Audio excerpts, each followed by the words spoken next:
With more and more people working from home, I thought this would be the perfect opportunity to show you how to make this DIY desk stand. My friend sent me a picture of this desk stand that was listed somewhere online, and I won't mention the fact that it was listed for over $200, but today we're going to build a more affordable one. To stay consistent with the design, we made the legs out of a solid oak board, and the top was made out of oak plywood. And if you really want to reduce the cost of it, you can use other materials too. If you really want to, you can honestly finish this entire project with a circular saw, a drill, and a pocket hole jig. Right here, I'm using the miter saw to cut down the table legs into 10-inch parts. I wasn't too careful with the measurements because they don't matter just yet. We're going to make the adjustments later. Right now we just want them to be a little bit more manageable. In this case, the depth of the tabletop needed to be about 9.5 inches, so I marked that out. If you decide to go with a solid wooden board for the top, you can honestly just buy one that's 9.5 inches. Otherwise, you'll have to use a table saw like I'm doing, or use a straight edge on a circular saw. The original tabletop also has rounded corners, so I wanted to make sure to include that detail. And I'm not doing anything fancy, I'm just using a bottle cap to mark what we're going to cut off. Take this nice and slow, and get close to the line, but don't actually touch it. You can just come back and round off the corner using an orbital sander with high grit sandpaper. This can also be done by hand with sandpaper, but it will take a little longer. Right after that was done, I clamped my tabletop to a work surface and pulled out my router. The idea was to give the tabletop a chamfered edge, but this would be on the bottom, so what you see right now is actually the bottom side. If you don't have a router and you can't add this detail, it's not the end of the world. But if you're feeling really ambitious, you can always use a straight edge and a circular saw at 45 degrees right on the edge. The router can leave the edges a little rough, so I made sure to sand them smooth. Now that the bottom of the tabletop is complete, we can cut the legs to their actual size. You can easily do this by lining up the leg with the bottom of the tabletop and marking off the material that needs to be cut off. And now that the legs are done, we can focus on the shelf. I needed the shelf to be about 14.5 inches, so I made the mark and then made the cut. I really took my time and made sure to do this in light passes because I know that plywood is prone to tear out.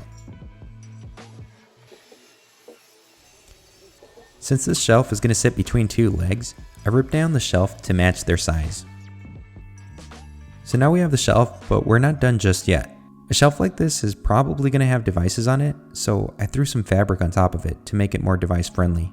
I'll be sure to link the fabric in the description. From my understanding, this is the same stuff that they use in jewelry boxes. And the best part about it is that the adhesive is on the backside. You don't have to glue it yourself. I made sure to pat it down just to have a nice and even bond.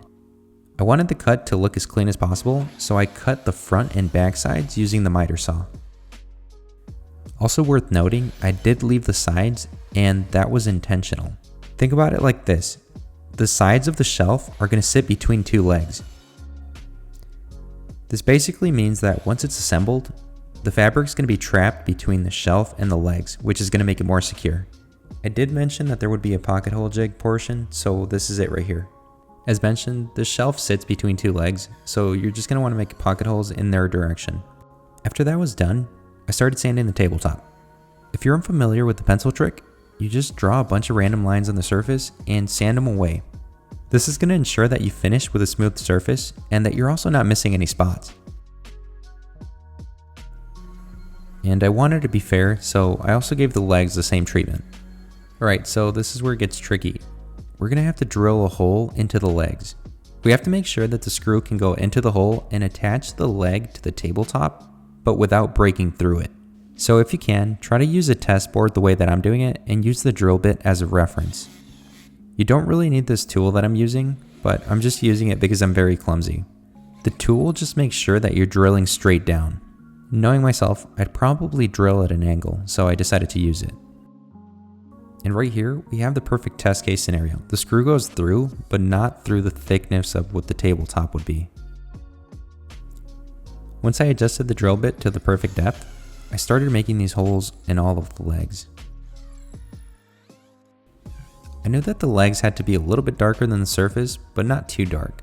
So for that reason, I used Verithane's dark walnut stain.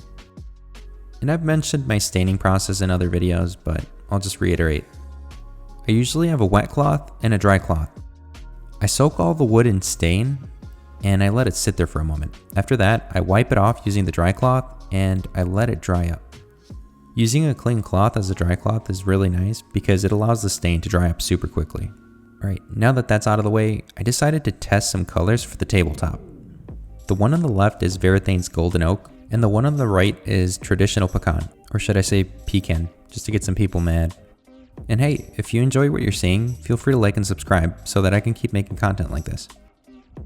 As you probably figured because of some of the clips in the beginning, I ended up going with the Golden Oak. Aside from looking a little better in this context, it also made sense because this is oak. But then using that logic, you're also left to wonder when would you use the pecan one? If you do think the pecan color would have been better, please let me know in the comments. I'm genuinely curious.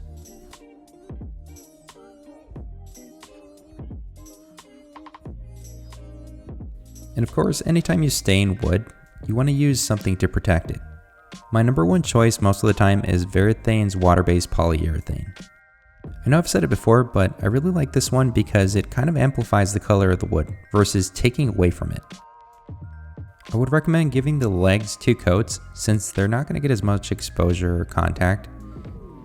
On the other hand, the tabletop, I would recommend coating it at least 3 or 4 times, just so it has adequate protection. And once you've given this all a day to dry, we can finally start assembling it. Next, you can attach the shelf to the legs. Putting 2 scrap pieces of plywood under the shelf actually put me at the halfway point when it comes to the legs. And since this created an easy reference point, all I had to do was screw the shelf to the legs. And since everything's ready now, we can finally attach the legs to the tabletop. Alright, so pay attention because this is easy to miss. The end legs had to be 2.5 inches away from the edge of the table. I had another oak board that was 2.5 inches long, so I used that as a reference with a flat piece on the side. Once you get that down, all you've really got to do is screw the legs in. I also put a tiny bit of wood glue on top of the legs just for extra security. Alright, so here it is one more time. 2.5 inches away from the edge, and that flat piece on the side makes sure that everything is even. And just to make sure that our piece doesn't damage other surfaces, we're going to put some rubber bumpers on the bottom of the table legs. And if you've been closely following along, this is going to be your last step.